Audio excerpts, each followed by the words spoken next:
Growing up, Ginny Lam always felt second class to her brother, William, in her mother's eyes. She told me to my face that being a girl, she didn't have very high expectations of me.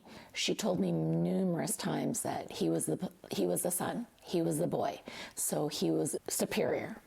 And I definitely was made to feel inferior. When her mom's health began to deteriorate, Ginny became her primary caretaker. She stayed upstairs and I would cook for her, I would clean for her, to the point where I actually had to toilet and bathe her as well, because she did not want a caretaker. And after her mom's death in 2021, Ginny was not surprised that her brother had been left with around $2.2 million of estate, and she'd only received $600,000.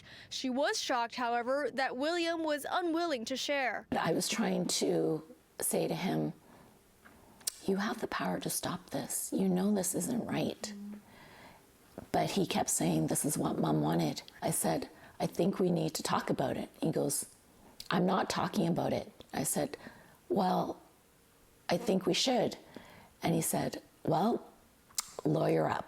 Under BC's Wills, Estates and Succession Act, one can ask the court to vary a will if they've been unfairly marginalized from the distribution of estate. And after a 14-day battle in court and 8 months of waiting, Ginny finally received the judgment. The BC Supreme Court held that the evidence in this case established that Mom favored her son because of his gender. It's not a removal of the right of a property owner to leave property and how they want on their death. It's just a limit.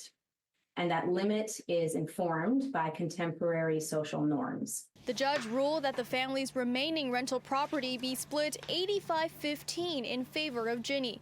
Although it's a small victory, Ginny hopes her story will help inspire women who may also be facing gender discrimination. You cannot imagine how many emails, phone calls and messages that I've been getting from women across the globe, actually. There's a lot of women out there from different backgrounds, not just Chinese backgrounds, that are contacting me and they're saying, thank you so much. I went through this exact same scenario, or I know I'm going to be going through this scenario, and you're giving me some hope.